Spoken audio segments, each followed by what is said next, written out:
Good morning बच्चों।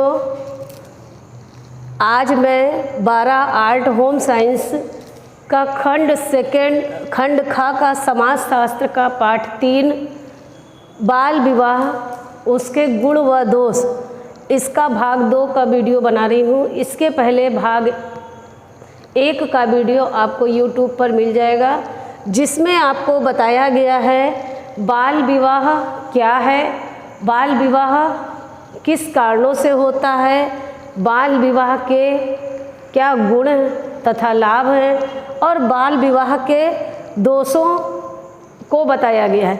आज भाग 2 में बाल विवाह को रोकने के लिए जो सरकार ने कानून बनाए हैं उसके बारे में आपको बताया जाएगा।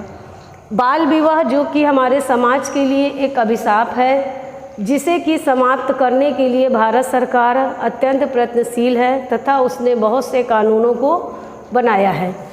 बाल विवाह को रोकने के लिए वैधानिक उपाय, वैधानिक मीन्स कानूनी उपाय, जिसमें कि पहला है आपका बाल विवाह परिसीमन कानून या शारदा एक्ट। इसे हम लोग शारदा एक्ट के नाम से भी जानते हैं, जो कि सन 1929 सन में पारित हुआ, जिसमें कि इस अधिनियम में यह बताया गया है कि विवाह के समय लड़के की आयु 18 वर्ष तथा लड़कियों की आयु 14 वर्ष होनी चाहिए। यदि कोई भी व्यक्ति 18 वर्ष से अधिक है और वह 14 वर्ष से कम आयु की लड़की से विवाह करता है तो उसे 15 दिन का कारावास होता था तथा 100 रुपये का जुर्माना देना पड़ता था। और इस विवाह को यानी कि बाल विवाह जो कि 18 वर्ष से कम हो और लड़की 14 वर्ष से कम हो, उस विवाह को संपन्न कराने वाले माता पिता तथा संरक्षक को 3 माह की सज़ा होती थी तथा 500 रुपये का जुर्माना होता था। दूसरा आपका कानून है हिंदू विवाह अधिनियम सन 1955। ये आपका दूसरा कानून सन 1955 में पारित हुआ, इस अधिनियम में बताया गया है कि विवाह के समय लड़के की आयु 18 वर्ष और लड़कियों की आयु बढ़ाकर 16 वर्ष कर दी गई थी। किंतु सन 1976 में इसी हिंदू विवाह अधिनियम में एक संशोधन किया गया, जिसमें कि लड़के की आयु बढ़ाकर 21 वर्ष कर दी गई और लड़की की आयु बढ़ाकर 18 वर्ष कर दी गई, जो कि आज भी वर्तमान समय में भी यही विवाह की आयु मान्य है। अगला है आपका बाल विवाह निषेध अधिनियम सन 1906 में। यह अधिनियम आपका सन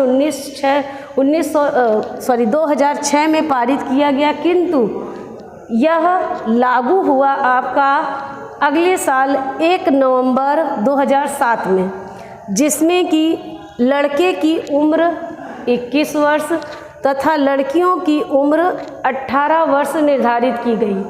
किंतु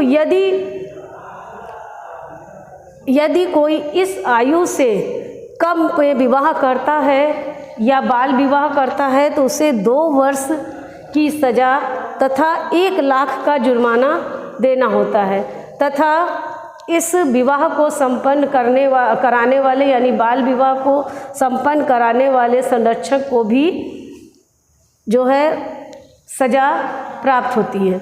अगला है आपका बाल विवाह के उन्मूलन हेतु सुझाव, यानी बाल विवाह को समाप्त करने के लिए क्या सुझाव है। पहला है शिक्षा का प्रसार। यदि शिक्षा का प्रसार किया जाएगा तो शिक्षित माता पिता अपने कम उम्र की लड़कियों का विवाह जल्दी नहीं करेंगे और बाल विवाह रोकने में सहायक होंगे। अगला है बाल विवाह के विरुद्ध जनमत का निर्माण करना। बाल विवाह के दोषों को अवगत कराते हुए पत्र पत्रिकाओं